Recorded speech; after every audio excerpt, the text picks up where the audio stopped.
బీజేపీలో శివరాజ్ సింగ్ చౌహాన్ సీనియర్ ఈరోజు చాలా ఇంపార్టెంట్ లీడరు, రేపు కూడా ఇంపార్టెంట్ లీడర్గానే పార్టీలో ఉంటాడు. ముఖ్యమంత్రిగా తీసుకున్న మోహన్ యాదవ్ విషయానికి వద్దాం.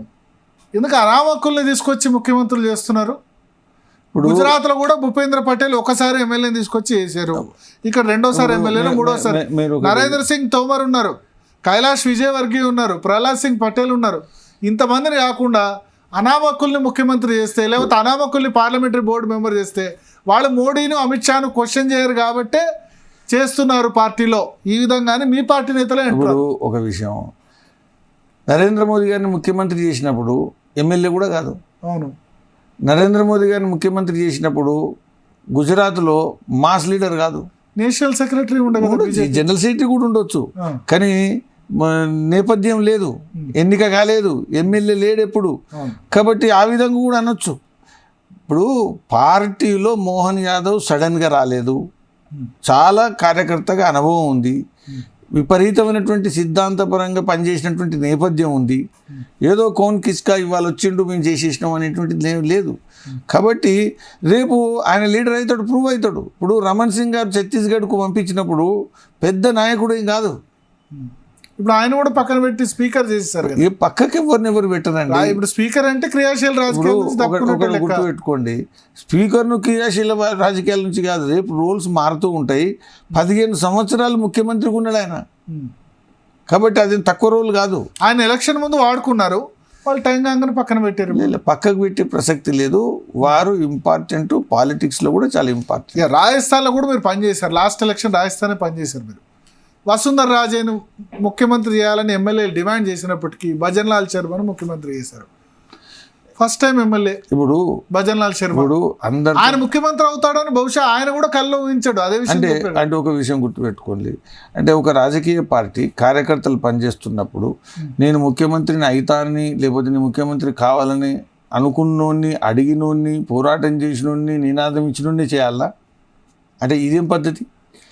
అసలు ఆలోచించండి. గెలుపు రాష్ట్ర వ్యాప్తంగా పనిచేసి గెలుపులో భాగస్వామ్యం కాకుండా ఆయన దారిన పోయే దానాయల్ని ముఖ్యమంత్రి చేస్తున్నారు బీజేపీలో. ఆయన దారిన పోయే దానయ్య కాదు, 25 సంవత్సరాల నుంచి పార్టీకి చాలా నిష్ఠావంతునిగా పనిచేసిండు, అంకిత భావంతో పనిచేసిండు.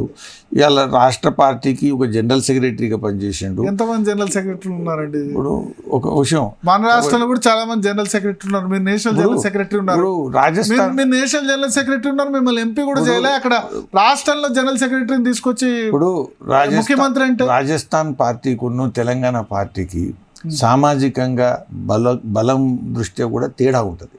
అక్కడ అనేక సంవత్సరాల నుంచి పార్టీ చాలా కింది స్థాయిలో. కాంగ్రెస్ లో అయితే 84 మంది జనరల్ సెక్రటరీ ఉన్నారు రాష్ట్రంలో. బీజేపీ కాంగ్రెస్ కాదు కదా.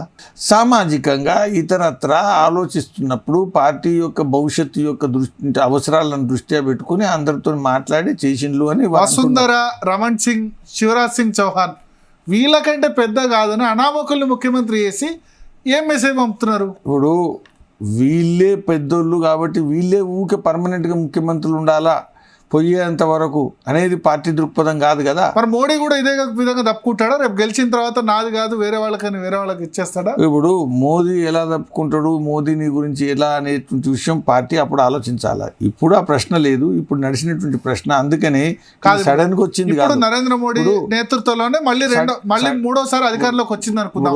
వచ్చిన తర్వాత ఇదే ఫస్ట్ టైం ఎంపీని ఎవరైనా తీసుకొచ్చి ప్రధానమంత్రి చేస్తారు. తేడా ఉంది. ఇప్పుడు మేము రాజస్థాన్లో, మధ్యప్రదేశ్లో, ఛత్తీస్గఢ్లో ముఖ్యమంత్రిని ప్రొజెక్ట్ చేసి ఎన్నికలకు పోలేదు. ఇక్కడ ప్రధానమంత్రిని ప్రొజెక్ట్ చేసి ఎన్నికలకు పోయినాం అనుకోండి, అప్పుడు ఈ ప్రశ్న ఉండదు కదా. మధ్యప్రదేశ్లో శివరాజ్ సింగ్ చౌహాన్ చీఫ్ మినిస్టర్ అని చెప్పలేదా? ఇక్కడ భవిష్యత్తు చీఫ్ మినిస్టర్ అని చెప్పలేదు. ఈ ముగ్గురికి ఎక్కడ కూడా మేము ఈసారి ఎన్నికలలో భవిష్యత్తు ముఖ్యమంత్రి ఎవరు అనేటువంటి విషయం ప్రొజెక్ట్ చేయట్లేదు. వచ్చిన తర్వాత ఎన్నికల తర్వాత ఇది వ్యూహాత్మకమైన సిద్ధాంతపరమైన విషయం కాదు. ఉండేటువంటి పరిస్థితులలో వ్యూహాత్మకంగా ఏది బాగుంటుంది అని ఆలోచించి తీసుకునేటువంటి నిర్ణయం.